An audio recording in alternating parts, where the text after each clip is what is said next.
Eu sou Dark Pill, você está no canal Dark Pill Libertário, a sua fonte de informações libertárias e descentralizadas.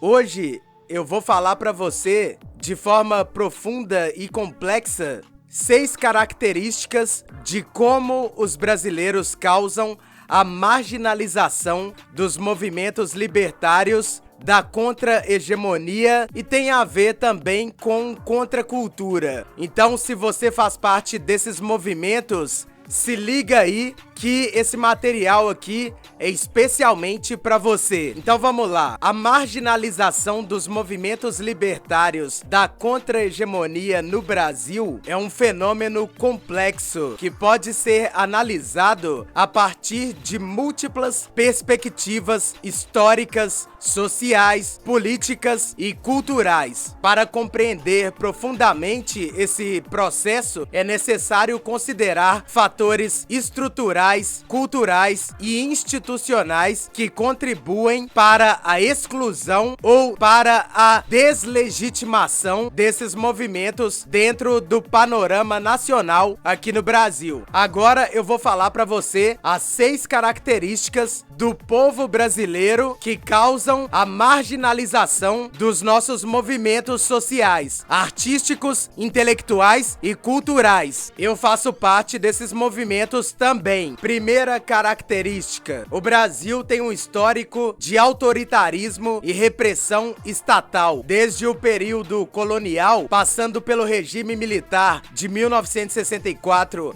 até 1985 e até as atuais estruturas institucionais de hoje em dia. O governo, o Estado brasileiro, tem historicamente adotado uma postura repressiva contra os nossos movimentos que são considerados subversivos e ameaçadores à ordem vigente do Brasil. Os movimentos libertários, muitas vezes associados a ideias de autonomia, antissistema, anti-establishment e questionamento do sistema, enfrentam perseguições cruéis, censura e criminalizações. Essa história de repressão contribui para que esses movimentos permaneçam à margem do mainstream político e social, dificultando sua consolidação e disseminação de suas propostas. Agora eu vou falar a segunda característica: a ascensão de uma cultura de conformismo e individualismo. A sociedade brasileira, influenciada por fatores culturais, muitas vezes reforça os valores de conformidade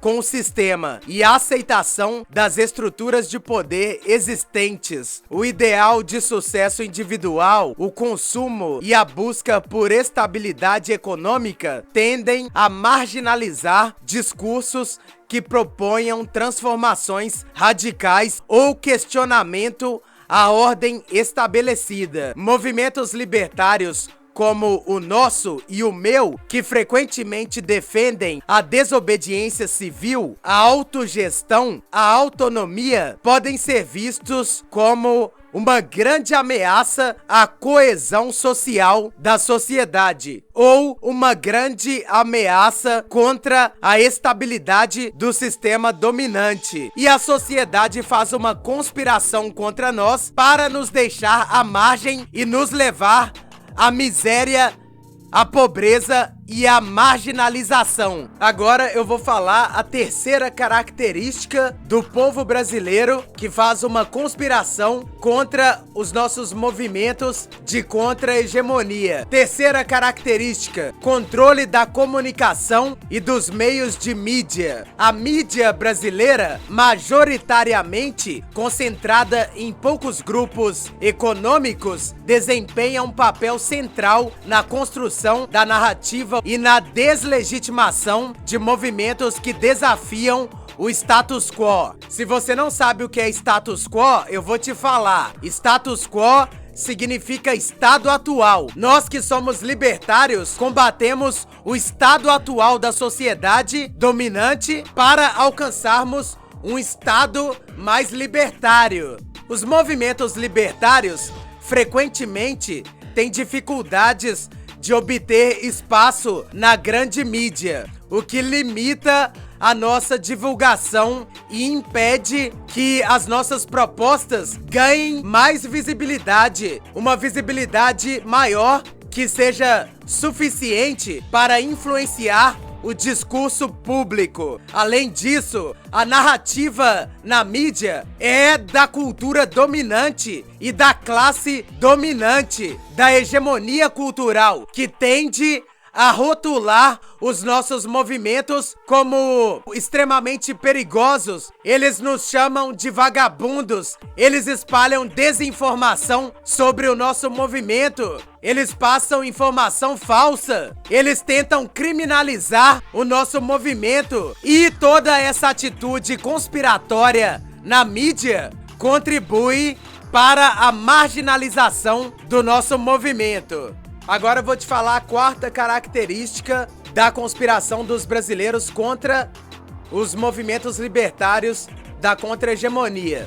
Quarta característica: fragmentação e falta de coesão interna. Muitos movimentos libertários da contra-hegemonia no Brasil enfrentam desafios internos relacionados à diversidade de ideias, estratégias e objetivos. Essa fragmentação dificulta a formação de uma agenda comum entre os movimentos e reduz a sua força perante o aparato estatal e perante a sociedade. A ausência de uma liderança consolidada ou de uma estratégia de comunicação eficaz também limita a sua capacidade de se posicionar de uma forma mais incisiva. Vamos lá, agora a quinta característica do povo do Brasil, que é contra os nossos movimentos: reação do sistema econômico e político. O sistema econômico brasileiro é baseado em grandes corporações, no agronegócio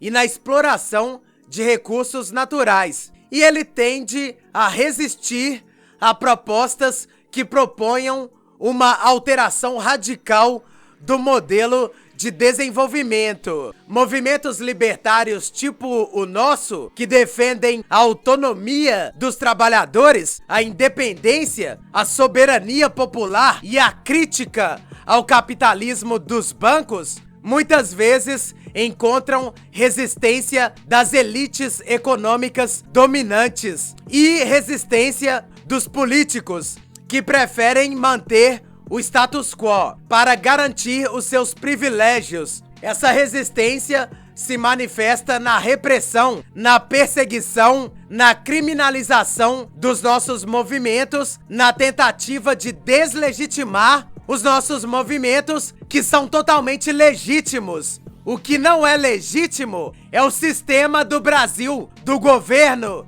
e da sociedade. Os governos não são legítimos porque no governo tem um monte de pilantra, e a sociedade não é legítima porque a sociedade também é cheia de pilantra, mano. Agora eu vou falar a sexta característica de como os brasileiros fazem conspiração contra os nossos movimentos de contra-hegemonia. Sexta característica: a maioria do povo brasileiro está dominado e tem a mente controlada pela hegemonia cultural dos burgueses, e eles estão ideologicamente alinhados com o sistema dominante vigente. A cultura dominante e a hegemonia cultural é influenciada por valores neoliberais, individualismo, egoísmo e consumismo. Muitas vezes ela atua para desacreditar ou desconsiderar as nossas propostas libertárias. A educação, a religião e as mídias tradicionais do Brasil reforçam narrativas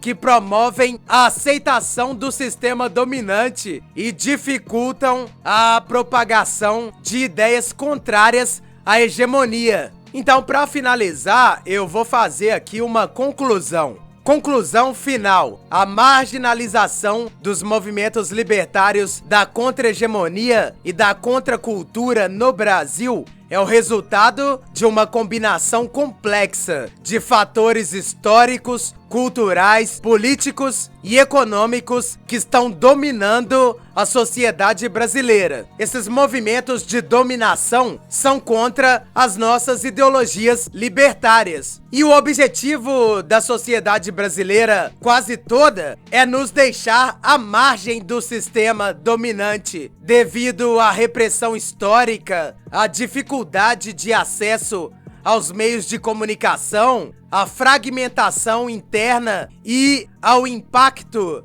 de uma cultura que valoriza a estabilidade do sistema dominante e o conformismo com o sistema. Para que os nossos movimentos libertários possam ampliar a nossa influência no Brasil e contribuir efetivamente para uma transformação social, é necessário um processo de fortalecimento interno, um processo de aumento do nosso conhecimento e da nossa capacidade intelectual. Nós precisamos de mais visibilidade e precisamos também da construção de alianças estratégicas que possam desafiar as estruturas de poder estabelecidas no Brasil. Fechou. Eu vou finalizar por aqui.